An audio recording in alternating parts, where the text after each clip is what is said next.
স্বাগত ডিবিসি নির্বাচিত সংবাদে। বাজেট ঘাটতি মেটাতে দেশের ব্যাংকগুলো থেকে 1,38,000 কোটি টাকা ঋণ নেবে সরকার। গেল বাজেটেও ব্যাংক ঋণের লক্ষ্যমাত্রা ছিল 1,37,500 কোটি টাকা।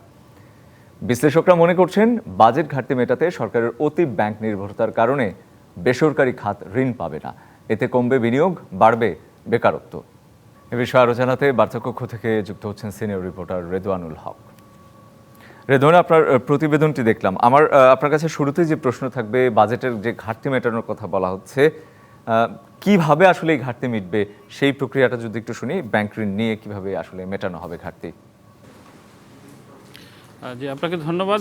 আসলে আমাদের যে বাজেট থাকে, বা আমাদের দেশে হোক বা সব দেশেই বাজেটের একটা ঘাটতি থাকে। সেই ঘাটতি মেটানোর জন্য সাধারণত দেশীয় উৎস থেকে এবং বৈদেশিক উৎস থেকে ঋণ করে, যে বাজেটের যে ঘাটতিটা থাকে সেটা মেটানোর জন্য। তো দেশীয় উৎস থেকে যে ঋণ নেয় তার একটু বড় অংশ কিন্তু ব্যাংক থেকে নেওয়া হয়, আর বাকিটা সঞ্চয়পত্র সহ আরও বিভিন্ন খাত আছে সেখান থেকে নেওয়া হয়। কিন্তু সমস্যাটা হচ্ছে যে আমাদের যে বাজেটের রাজস্ব যেটা আহরণ হয়, সেই রাজস্ব আহরণের যে ঘাটতি দেখা যায় প্রতি বছরই, কাঙ্ক্ষিত রাজস্ব উঠে আসে না। তার কারণে কিন্তু ব্যাংক ঋণের উপরে বেশি নির্ভর করতে হয় সরকারকে। আর যখন সরকার ব্যাংক থেকে বেশি ঋণ নেয়, স্বাভাবিকভাবেই ব্যাংকগুলো, বাণিজ্যিক ব্যাংকগুলো সরকারকে ঋণ দিয়ে দিলে যে এটা বেসরকারি খাতে বা ব্যক্তি খাতে কিন্তু ঋণের প্রবাহটা কমে যায়। আর যখনই ব্যক্তি খাতে ঋণের প্রবাহটা কমে, তখন মানুষ কিন্তু বিনিয়োগ করতে পারে না, এবং যারা তাদের যে মূলধন দরকার হয়, যারা ব্যবসায়ী রয়েছেন, তারা সেই জায়গাটিতে একটি সমস্যার মধ্যে পড়েন, এবং অনেক ক্ষেত্রে বেশি সুদ হয়ে যাওয়ার কারণে কিন্তু তাদের ব্যবসায়িক খরচ বেড়ে যায়। সব কিছু মিলিয়ে বেসরকারি বিনিয়োগ কমে গেলে উৎপাদনেও কিন্তু একটা বড় প্রভাব পড়ে। একই সঙ্গে যখন উৎপাদন কমে যায়, তখন কিন্তু কারখানার সংখ্যা বন্ধ হতে থাকে। ঠিক এই জায়গাটা যদি থামিয়ে একটু জানতে চাই, আপনার প্রতিবেদন থেকে আমি এটি বুঝেছি, এবং আপনি নিজেও যেটি বললেন যে বেসরকারি খাতে বিনিয়োগের পরিমাণ কমে যাবে, ব্যাংক ঋণ কমে যাবে বেসরকারি খাতে। সেই ক্ষেত্রে এই পরিস্থিতি সামাল দিতে সরকারের কাছে কোনো ধরনের সমাধান আছে কিনা, বা কি বলছেন সংশ্লিষ্ট? এখন যে পরিস্থিতিটি তৈরি হয়েছে সেটি হচ্ছে যে সমাধান একটাই, সেটা হচ্ছে কর বৃদ্ধি করা, বা আমাদের রাজস্ব আহরণের যে ক্ষেত্রটা সেটি আরও বৃদ্ধি করে আরও বেশি রাজস্ব সংগ্রহ করা। কিন্তু বর্তমান প্রেক্ষাপটে আমরা দেখতে পাচ্ছি যে আসলে রাজস্ব আহরণ হচ্ছে না ওই অর্থে, এবং চলতি যে অর্থবছর রয়েছে সেই অর্থবছরে রাজস্ব আহরণের অবস্থা খুবই খারাপ, এবং সামনে যে রাজস্ব আরও খুব বেশি আসবে তেমন কোনো আশাও দেখা যাচ্ছে না। এই জন্য বলা হচ্ছে যে সামনের দিনগুলোতে ব্যাংকের উপরে সরকারের নির্ভরতা আরও বাড়বে, এবং সেটি কিন্তু শঙ্কার একটি জায়গা, এবং সরকারের আসলে যাওয়ার আর কোনো রাস্তাও খুব একটি নাই। এটাই হচ্ছে আমাদের অন্যতম বড় সমস্যা, যে আসলে ব্যাংকের উপরে যেভাবে নির্ভর করা হচ্ছে সেই জায়গা থেকে কিন্তু আসলে বের হওয়ারও তেমন একটা রাস্তা নাই। আবার ব্যাংক থেকে যখন টাকা চলে যাচ্ছে, তখন সেটা কর্মসংস্থান সহ নানানভাবে এটার একটা বিরূপ প্রভাব আমাদের অর্থনীতিতে পড়ছে। এই বিষয়টিতেই মূলত আমাদের যে বাজেট ব্যবস্থাপনা এবং টোটাল যে আর্থিক কর্মকাণ্ড, সেই জায়গাটা একটা সংকটের মধ্যে আটকে আছে। তো এটা থেকে উত্তরণের জন্য যেটা একমাত্র পথ, সেটি হচ্ছে যে আমাদের কর বৃদ্ধি করা। সেক্ষেত্রে যারা এখনও করের আওতায় আসেননি তাদেরকে কিভাবে করের মধ্যে নিয়ে আসা যায়। অনেক ক্ষেত্র রয়েছে, অনেক ব্যবসায়িক বিষয় রয়েছে যেগুলো এখনও সরকারের রাজস্ব ব্যবস্থাপনার মধ্যে আসেনি। সেই রাজস্ব ব্যবস্থাপনার মধ্যে আরও বেশি মানুষকে অন্তর্ভুক্ত করা এবং বেশি বেশি রাজস্ব সংগ্রহ করার যে কৌশলগুলো আছে সেগুলোকে এখন নির্ধারণ করে রাজস্ব আহরণের জোর দেওয়া ছাড়া বিকল্প কোনো পথ নেই। যতদিন পর্যন্ত আমরা সেই জায়গাটিতে না যেতে পারছি, ততদিন পর্যন্ত আমাদের ব্যাংকের উপরে এই চাপটি থাকবে। এই জন্য খুব দ্রুতই এই বিষয়টি সমাধানের জন্য কার্যকর যে নীতি পরিকল্পনা নেওয়া, সেই বিষয়ে কিন্তু বিশ্লেষকরা বারবার জোর দিতে বলছেন। রেদওয়ানুল, আপনাকে ধন্যবাদ আমাদের সাথে যুক্ত হওয়ার জন্য। ডিসেম্বরের পরে জাতীয় নির্বাচন নিয়ে যাওয়ার কোনো কারণ দেখছে না বিএনপি। নির্বাচনের কথা শুনলেই প্রধান উপদেষ্টা নারাজ হন। মন্তব্য করে দলটির নেতারা বলছেন, একটি গোষ্ঠী ক্ষমতা দীর্ঘায়িত করতে সংস্কারের কথা বলছে। তারা আরও বলছেন, গণতান্ত্রিক প্রক্রিয়াকে বাধাগ্রস্ত করতে দেশি বিদেশি ষড়যন্ত্র চলছে। আর নিবন্ধনহীন ও 5ই আগস্টের পর জন্ম নেওয়া দলগুলো ছাড়া সবাই নির্বাচন চায়। শহীদ প্রেসিডেন্ট জিয়াউর রহমানের 40তম শাহাদতবার্ষিকী উপলক্ষে জাতীয় শিল্পকলায় শনিবার আলোকচিত্র হস্তলিপি প্রদর্শনীর আয়োজন করে বাংলাদেশ জাতীয়তাবাদী সামাজিক সাংস্কৃতিক সংস্থা।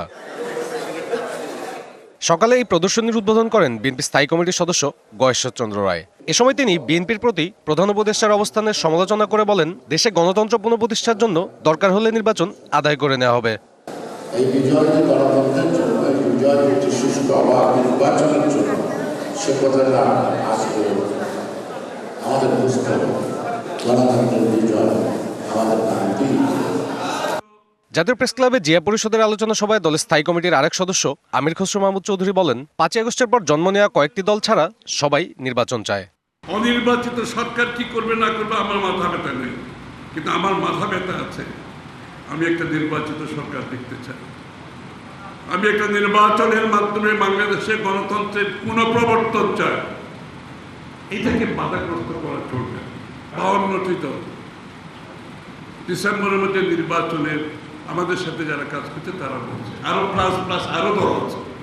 এদিকে রাজধানীর ডিপ্লোমা ইঞ্জিনিয়ার্স ইনস্টিটিউশনে কৃষক দলের আলোচনা সভায় সালাউদ্দিন আহমেদ বলেন, ডিসেম্বরের পর নির্বাচনের পক্ষে সরকারের কোনো গ্রহণযোগ্য যুক্তি নেই। সংস্কার কমিশনে আপনারা নিজেদের মতো করে যে সমস্ত সংস্কার সংবিধানে চান, মনে হয় যেন আমাদেরকে বাধ্য হয়ে সে সমস্ত সংস্কার প্রস্তাবে একমত হতে হবে। তাহলে তো এটা বাকশাল হয়ে গেল। যদি ডিসেম্বরের পরে নির্বাচন অনুষ্ঠানের জন্য একটি যুক্তিও তাদের থাকে, সেটা যেন তারা প্রকাশ করে। বিএনপির এই নেতা আরও বলেন, একটি গোষ্ঠী তাদের ক্ষমতাকে দীর্ঘায়িত করতে ফ্যাসিবাদ বিরোধী ঐক্যে ফাটল ধরাচ্ছে। তারা তাদের মতো স্বাধীনভাবে বিচার পরিচালনা করবে। সাব্বির রোজ, ডিবিসি নিউজ, ঢাকা। জুলাই শহীদদের স্বপ্নের বাংলাদেশ গড়তে সবাইকে ঐক্যবদ্ধভাবে এগিয়ে আসার আহ্বান জানিয়েছেন বিএনপির ভারপ্রাপ্ত চেয়ারম্যান তারেক রহমান। শহীদ রাষ্ট্রপতি জিয়াউর রহমানের 44তম শাহাদাত বার্ষিকী উপলক্ষে লন্ডনে মিলাদ ও দোয়া মাহফিল আয়োজন শেষে এই মন্তব্য করেন তিনি। পূর্ব লন্ডনের দ্য অ্যাট্রিয়ামে আয়োজিত মিলাদ ও দোয়া মাহফিলে শহীদ জিয়ার আত্মার মাগফিরাত কামনায় বিশেষ দোয়ার আয়োজন করা হয়। প্রধান অতিথির বক্তব্যে তারেক রহমান জুলাই আন্দোলনের শহীদদের প্রত্যাশা অনুযায়ী বাংলাদেশ গড়তে দলমতের ঊর্ধ্বে উঠে সবাইকে এগিয়ে আসার আহ্বান জানান। অনুষ্ঠানে যুক্তরাজ্য বিএনপির সিনিয়র সহ সভাপতি আবুল কালাম আজাদ, সাধারণ সম্পাদক কয়সর এম আহমেদ সহ নেতাকর্মীরা উপস্থিত ছিলেন।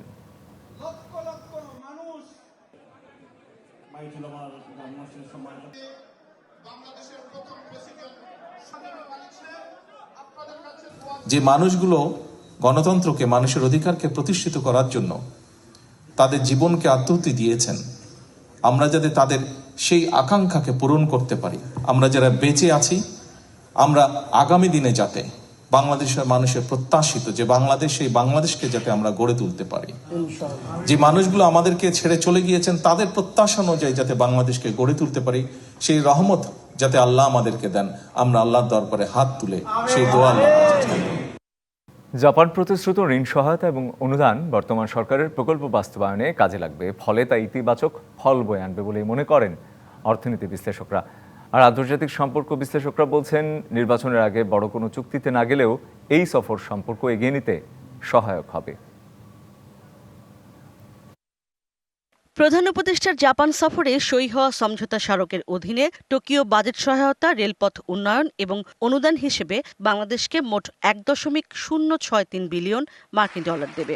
মোট অর্থের মধ্যে জাপান $৪১৮ মিলিয়ন ডেভেলপমেন্ট পলিসি ঋণ হিসেবে দেবে, যা মূলত বাংলাদেশের অর্থনৈতিক সংস্কার ও জলবায়ু সহনশীলতা বৃদ্ধির জন্য বরাদ্দ করা হবে। বাকি টাকা বিভিন্ন প্রকল্প বাস্তবায়নে কাজে লাগবে। অর্থনীতি বিশ্লেষক খন্দকার গোলাম মোয়াজ্জেম বলছেন, এ ধরনের ঋণ সহায়তা এই মুহূর্তে বাংলাদেশের কাজে লাগবে। তবে সতর্ক থাকতে হবে এ ধরনের ঋণ পেতে যেসব রাজনৈতিক অঙ্গীকার করতে হয় সেসব বিষয়ে। যেগুলো নীতি সহায়তা বা বাজেট সংস্কার বা অর্থনৈতিক সংস্কারের জন্য যেগুলো দেয়া হয়েছে, সেটা সরকার তার মতো করে তার প্রয়োজনীয় প্রকল্পে সেগুলো বাস্তবায়ন করতে পারবে। এ ধরনের ঋণ গ্রহণ করার সাথে সাথে কিছু রাজনৈতিক অঙ্গীকারও করতে হয়। অন্যান্য যে সমস্ত দ্বিপক্ষীয় সহযোগী দেশ রয়েছে, তাদের সঙ্গেও সেটি যেন সরকার মাথায় রাখেন। আন্তর্জাতিক সম্পর্ক বিশ্লেষক অধ্যাপক ইমতিয়াজ আহমেদের মতে, নির্বাচনের আগে কোনো দেশই বড় কোনো আলোচনায় না গেলেও প্রধান উপদেষ্টার এই সফর দুদেশের সম্পর্ক উন্নয়নে ভূমিকা রাখবে। কমিটমেন্ট হয়তো তারা করবে নির্বাচনের আগে বড় আকারে জাপান এসে এখানে ইনভেস্ট করবে। তবে কাজটা যদি এগিয়ে নিয়ে যাওয়া যায়, আর কি কি নতুন খাতে জাপান ইনভেস্ট করলেও সেগুলো কি, সেই ধরনের অগ্রগতি যদি হয়, সেটাও আমি মনে করি ভবিষ্যতে বাংলাদেশে লাভ হবে। বাংলাদেশ থেকে দক্ষ কর্মী নেয়ার বিষয়টিও যথেষ্ট ইতিবাচক বলেই মনে করেন তারা। ইশরাত জাহান উর্মি, ডিবিসি নিউজ, ঢাকা। সাগরে নিম্নচাপের প্রভাবে ঝড় বৃষ্টিতে প্লাবিত হয়েছে বহু জেলা। বেশিরভাগ নদ নদীর পানি বেড়েছে। এতে 6 জেলায় স্বল্প মেয়াদী বন্যা হতে পারে বলেই আশঙ্কা করছে বন্যা পূর্বাভাস ও সতর্কীকরণ কেন্দ্র। এদিকে উপকূলীয় এলাকায় পানি নামতে শুরু করায় ভেসে উঠছে ক্ষতচিহ্ন। জোয়ারের পানির চাপ ও ঝড়ো বাতাসে হাজার হাজার ঘরবাড়ি ক্ষতিগ্রস্ত। পানির তোড়ে ভেসে গেছে হাজারো গবাদি পশু, পুকুরের মাছ। সহকর্মীদের কাছ থেকে জেনে নেব আবহাওয়া পরিস্থিতি। আমার সাথে রাজধানীর বাইরে থেকে অর্থাৎ সিলেট থেকে যুক্ত হচ্ছে সহকর্মী প্রত্যুষ তালুকদার। প্রত্যুষ, নিশ্চয় শুনতে পাচ্ছেন, আমি দেখতে পাচ্ছি আপনি বৃষ্টিতেই দাঁড়িয়ে আছেন। এই বৃষ্টি ঠিক কবে নাগাদ কমবে সেই ব্যাপারে আবহাওয়া কর্মকর্তারা কিছু বলছেন কিনা? কি পরিস্থিতি বৃষ্টির সিলেটে? শুভ্র, আসলে সবশেষ যে খবরটি পেয়েছি আরও কয়েকদিন এরকম বৃষ্টিপাত চলবে। আসলে গেল কয়েকদিনের থেকে আজ পর্যন্ত যে বৃষ্টিপাত হয়েছে এই কারণে কিন্তু সিলেটে বেশ জলাবদ্ধ পরিস্থিতি তৈরি হয়েছে। এখন আমি রয়েছি সিলেট ওসমানী মেডিকেল কলেজের ঠিক প্রবেশ মুখে। আপনি নিশ্চয়ই দেখতে পাচ্ছেন পুরোটা রাস্তা জুড়ে আসলে একদম বলা যায় হাঁটু পানি পর্যন্ত উঠে গেছে এবং সাধারণ মানুষ বলা যায় যে অনেকটা কষ্টেই, সাধারণ মানুষ বলতে বিশেষ করে যারা এখানে সেবাগ্রহীতা রোগীরা আছেন কিংবা ওসমানী মেডিকেল কলেজের যে সকল স্টাফ রয়েছেন তারা কিন্তু অনেক ভোগান্তিতে রয়েছেন। এছাড়াও হাসপাতালের চারপাশে কিন্তু পানি জমে আছে, যেটি সাধারণ রোগী যারা সেবা নিতে আসছেন তারাও কিন্তু এ কারণে অনেকটাই ভোগান্তিতে পড়েছেন। তো ওসমানী মেডিকেল কলেজ হাসপাতালের এই জলাবদ্ধতার চিত্র কিন্তু নতুন নয়। প্রতি বছরই এই ধরনের জলাবদ্ধতা এখানে তৈরি হয় এবং সাধারণ মানুষসহ রোগী যারা তারা কিন্তু সীমাহীন ভোগান্তিতে পড়েন। তারপরও কিন্তু এই অবস্থার অবসানে কোনো ধরনের কোনো ধরনের পরিকল্পনা দৃশ্যমান বা কার্যকর পরিকল্পনা আমরা এখন পর্যন্ত দেখছি না। আমরা কথা বলেছি হাসপাতাল কর্তৃপক্ষ কিংবা নগর কর্তৃপক্ষ সকলের সাথে, প্রতি বছর আমরা রিপোর্টও প্রকাশ করি, কিন্তু তারপরও কিন্তু এই ভোগান্তির অবসান হয় না। তবে যারা রয়েছেন নগর বিশেষজ্ঞ, নগর পরিকল্পনাবিদ, তারা বলছেন আসলে সিলেটের এই ওসমানী মেডিকেল কলেজ সহ উপশহর, 13 রতন, যতরপুর, চৌহাট্টা, কাজিরবাজার সহ দক্ষিণ সুরমার বিস্তর এলাকা, শাহপরান সংশ্লিষ্ট যে সকল এলাকা সেসব এলাকায় কিন্তু স্বল্প এবং দীর্ঘমেয়াদী জলাবদ্ধতা হচ্ছে, যেটি নিরসনে একটি মাস্টার প্ল্যান তৈরি করার কথা বলা হচ্ছে। এবং সবচেয়ে বেশি জরুরি যেটি বলা হচ্ছে যে নগরের যে সকল ছড়া এবং খাল রয়েছে সেগুলোকে আসলে যথাযথভাবে উদ্ধার করা এবং সেগুলো জঞ্জালমুক্ত করে পানির প্রবাহটা আসলে ধারাবাহিক করা। তারপরও আরেকটি বিষয় থেকে যায়, যেটি হচ্ছে উজানে বৃষ্টিপাত, অর্থাৎ মেঘালয়ে বৃষ্টিপাত হলে, গতকালও আমরা জেনেছি মেঘালয়ে বৃষ্টিপাত হয়েছে আজ সকাল 8টা 30 পর্যন্ত 24 ঘন্টায় 400 মিলিমিটারের উপরে, যেটি আসলে একটি অশনি সংকেত। সেখানকার বৃষ্টির পানি কিন্তু পুরোটাই সিলেটে প্রবেশ করে এবং সিলেট সদস্য আশেপাশের সীমান্তবর্তী উপজেলাগুলোতে কিন্তু পানি ইতিমধ্যেই প্রবেশ করেছে। জাফলং, সাদা পাথর সহ যে সকল পর্যটন স্পট রয়েছে সেগুলো কিন্তু পানিতে টইটুম্বুর হয়ে আছে, সেখানে আসলে পর্যটকদের যাতায়াত একেবারে নেই বললেই চলে। তো সব কিছু মিলিয়ে সিলেটের যে সকল নদী রয়েছে, সুরমা সহ অন্যান্য নদী, সেগুলো কিন্তু ড্রেজিংয়ের একটা বিষয় রয়েছে, সেগুলো খনন করলে এই জলাবদ্ধতা কিংবা যে ফ্লাড সেগুলো থেকে কিছুটা রক্ষা পাওয়া যাবে। তবে সব কিছু মিলে বলা হচ্ছে যে সিলেট নগরীর যে সমস্যা সেটি নিরসনে একটি মাস্টার প্ল্যান প্রয়োজন, বিশেষ করে এই ছড়া খালগুলোকে একটি নিয়মতান্ত্রিক উপায়ে খনন এবং প্রত্যুষ, আমি যদি শহরের, প্রত্যুষ নিশ্চয় শুনতে পাচ্ছেন আপনি, আমি যদি একটু শহরের বাইরের কথা জানতে চাই। প্রত্যুষ, আমি যদি একটু শহরের বাইরের কথা জানতে চাই, যেগুলো গ্রামাঞ্চল রয়েছে, নিম্নাঞ্চল প্লাবিত হয়েছে আমরা জানি, এবং পাহাড় ধসের কোনো ঘটনাও রয়েছে কিনা, সেই ধরনের সংখ্যা রয়েছে কিনা, লোকজনকে সরিয়ে নেওয়া হয়েছে কিনা, সেই ব্যাপারেও যদি একটু শুনি।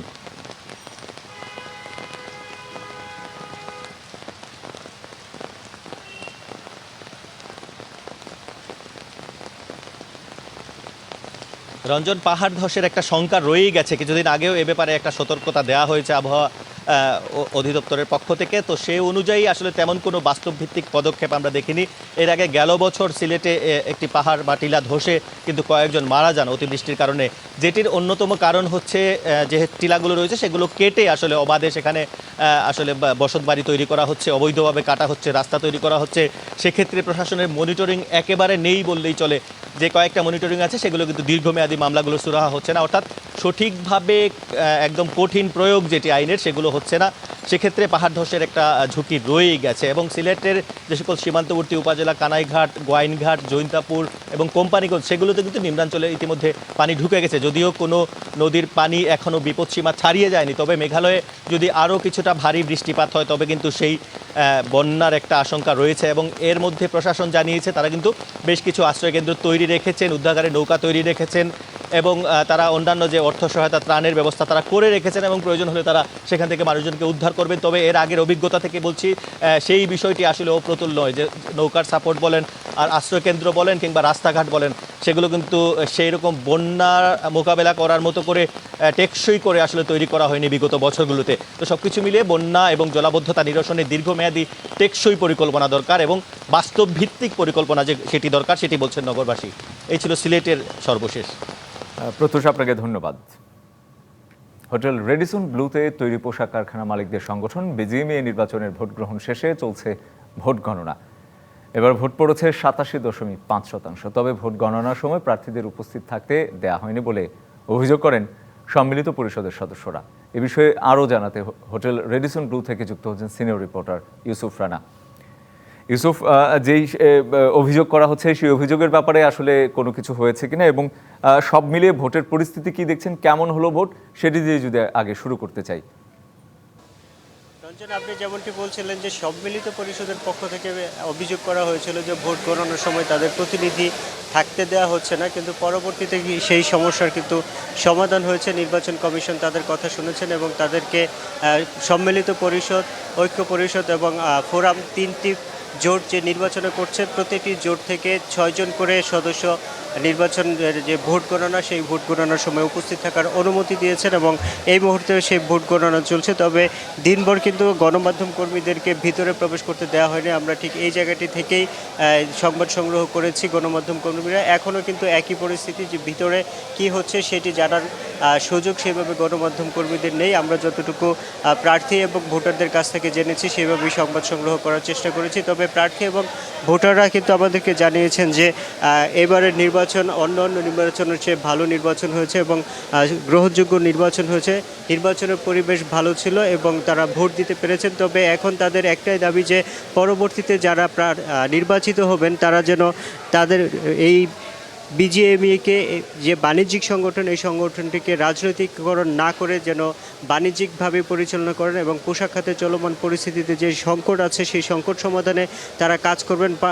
ভোটারদের কিন্তু এমনটাই প্রত্যাশা। তবে প্রার্থীরাও কিন্তু আমাদেরকে তাদের প্রতিশ্রুতি দিয়েছেন, বারবারই বলছেন যে এবার যারা নির্বাচিত হচ্ছেন তারা বিজিএমইর জন্য, পোশাক শ্রমিক মালিকদের জন্য কাজ করবেন এবং সেজন্যই তারা প্রার্থী হয়েছেন। বিজিএমইতে বেশি সময় দেবেন, বিশেষ করে এই যে বর্তমান সময়ে ট্রাম্প প্রশাসনের যে শুল্ক এবং জ্বালানি সংকট চলছে তৈরি পোশাক খাতে, এই জ্বালানি সংকট সমাধানে তারা সবচেয়ে বেশি কাজ করবেন। একই সাথে ট্রাম্প প্রশাসনের শুল্ক নিয়েও তারা কাজ করবেন, এমন প্রতিশ্রুতি কিন্তু তারা ভোটারকে বারবার দিয়ে আসছিলেন। আমরা ইশতেহারেও কিন্তু তাদের এইসব প্রতিশ্রুতি আমরা দেখতে পেরেছি। বিশেষ করে ক্ষুদ্র এবং মাঝারি শিল্পের যে উদ্যোক্তারা আছেন তাদেরকে বেশি সময় দেবেন এবং সাপোর্ট দিবেন বলে কিন্তু আমাদেরকে বারবারই ইশতেহারে এবং আমার গণমাধ্যম কর্মীদের সাথে যখনই প্রার্থীরা কথা বলেছেন তারা কিন্তু এসব কথা বলেছেন।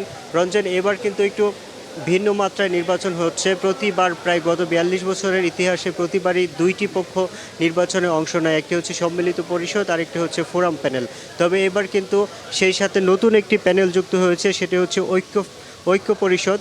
এই তারা নতুন করে আত্মপ্রকাশ করেছে এবং তারা মোট 6 জন প্রার্থী দিয়েছে। মোট 35টি পরিচালক পদের মধ্যে 6 জন প্রার্থী নিয়ে তারা নির্বাচন করছে। এই জন্য এবারের প্রার্থীর সংখ্যাও কিন্তু 76 জন হয়েছিল এবং সেখান থেকেই কিন্তু তৈরি পোশাক মালিকরা তাদের যে পরবর্তীতে যে ভোট, সেই ভোটটি তারা নির্বাচিত করবেন আজকে হয়তো নির্বাচনের ফলাফল পেতে আরও 3 থেকে 4 ঘন্টা সময় লাগতে পারে, কারণ এবার যে ব্যালট হয়েছে সেই ব্যালটে ঢাকা এবং চট্টগ্রাম আলাদা করে ভোট দেওয়া হয়েছে এবং প্রতিটি ভোটার কিন্তু 35টি করে ভোট দিতে পেরেছেন এবং এই হিসেবে প্রায় 87% ভোট যা পড়েছে সেই হিসাবে প্রায় 1,500-এর বেশি ভোট পড়েছে এবং এই ভোট গণনা করা হবে।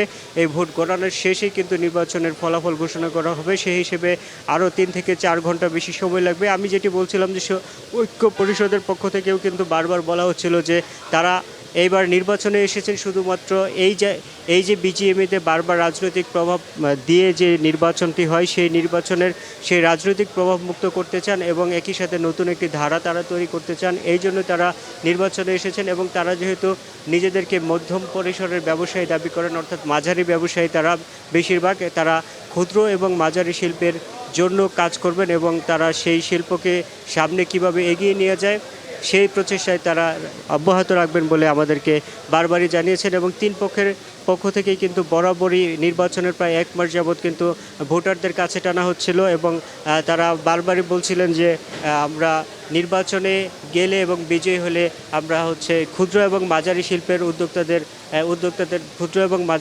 উদ্যোক্তাদেরকে নিয়ে তারা কাজ করবে। আমাদের এখানে ক্ষুদ্র এবং মাঝারি উদ্যোক্তারা আছেন, আমরা একটু তাদের সাথে কথা বলতে চাই। এই যে নির্বাচনটা হলো, আপনারা বরাবরই আমরা দেখেছি ক্ষুদ্র এবং মাঝারি শিল্পের উদ্যোক্তারা বঞ্চিত হন। আপনারা কি মনে করেন এবারের ভোটটা কেমন হবে? এবার আলহামদুলিল্লাহ অনেক সুষ্ঠু নির্বাচন হয়েছে। এইভাবে নির্বাচন হওয়ার কারণে আমরা আশাবাদী যে এবার ক্ষুদ্র মাঝারি নিয়ে কাজ করবে। প্রত্যেকটি প্যানেলই এবার আমাদের আশাবাদী দিছে যে ক্ষুদ্র মাঝারি নিয়ে কাজ করবে। আমরা ক্ষুদ্র মাঝারি নন বন্ড যেটা ফ্যাক্টরি আছে তারা এবার আমরা 30টা দফা দাবি তার প্রত্যেকটা প্যানেলকে আমরা পেশ করছি। তারা আমাদের প্রত্যেকটা দাবি মেনে নিছে এবং বলছে যে আমরা যে প্যানেল নির্বাচিত হয়ে আসবে এই 30টা দাবি তারা এটা নিয়ে কাজ করবে। আমরা এটা নিয়ে খুব আশাবাদী যে আসুক, আমাদের এবার ক্ষুদ্র মাঝারি নিয়ে খুব ভালো একটা কাজ হবে ইনশাল্লাহ। আমরা শুনছিলাম, আপনাকে ধন্যবাদ। আমাদের সামনে আরও একজন উদ্যোক্তা আছেন, আমরা তার সাথেও একটু কথা বলতে চাই। আপনি তো দেখলাম যে ভোটাধিকার প্রয়োগ করতে এসেছেন এবং এখানে নির্বাচনের সময়ও কাজ করেছেন, প্রার্থীদের সাথে আপনাদের কথা হচ্ছে। আপনারা কি প্রত্যাশা করেন এবার? আমি এবার প্রত্যাশা করি যে যোগ্যতর ব্যক্তি অবশ্যই নির্বাচিত হবে ইনশাল্লাহ, সে যে ব্যক্তি হোক। এবং যোগ্যতর ব্যক্তি যখন নির্বাচিত হবে বোর্ডে তখন অবশ্যই তারা যে প্রতিশ্রুতি দিছে এবং সে প্রতিশ্রুতি কাজ করবে। এবং তারা যে বলছে যে ছোট ফ্যাক্টরিগুলো আছে, ব্যাংক পলিসি একটা সমস্যা, তারা এটা সমাধান করবে। নন বন্ডের একটা সমস্যা, মানে বন্ড ইস্যু, তাছাড়া বাইং হাউসে যে পরিমাণ মুনাফা নিতে আছে সেটা নিয়েও তারা বলছে সেটা উন্নতি করবে, যেন বাইং হাউস যেন প্রফিট অতীত না করতে পারে। তাছাড়া আমাদের ফেয়ার প্রাইস নিয়েও তারা বলছে এবার কাজ করবে। আশা করি কয়েকটা প্রজেক্ট নিয়ে যদি কাজ করি ইনশাল্লাহ আমরা ছোট ফ্যাক্টরিগুলো মাঝে ফ্যাক্টরি ডেভেলপ করতে হবে ইনশাল্লাহ। আপনাকে অসংখ্য ধন্যবাদ। রঞ্জন, আপনি শুনছিলেন যে ক্ষুদ্র ব্যবসায়ী যারা আছেন তাদেরও কিন্তু আশা যে এবার ক্ষুদ্র ব্যবসায়ীদের এবং মাঝারি ব্যবসায়ীদের নিয়ে যারা নির্বাচিত হবেন তারা কাজ করবেন। বর্তমানে কিন্তু এখানে ভোটাররা এবং প্রার্থীরা অপেক্ষা করছেন। আইনশৃঙ্খলা বাহিনীর সদস্যরাও ছিলেন প্রচুর সারাদিন এই নির্বাচনে, যেন কোনো ধরনের আইনশৃঙ্খলা পরিস্থিতি ব্যত্যয় না হয় সেই বিষয়টা নিয়েও কিন্তু তারা এখানে প্রচুর জোরদার ব্যবস্থা দিনভর আমরা লক্ষ্য করেছি এবং এখনও কিন্তু আমরা দেখেছি যে পুলিশ সদস্যরা এবং অন্য আইনশৃঙ্খলা বাহিনীর সদস্যরা উপস্থিত আছেন। রঞ্জন, এই ছিল এখানকার সর্বশেষ খবর। ইউসুফ, আপনাকে ধন্যবাদ।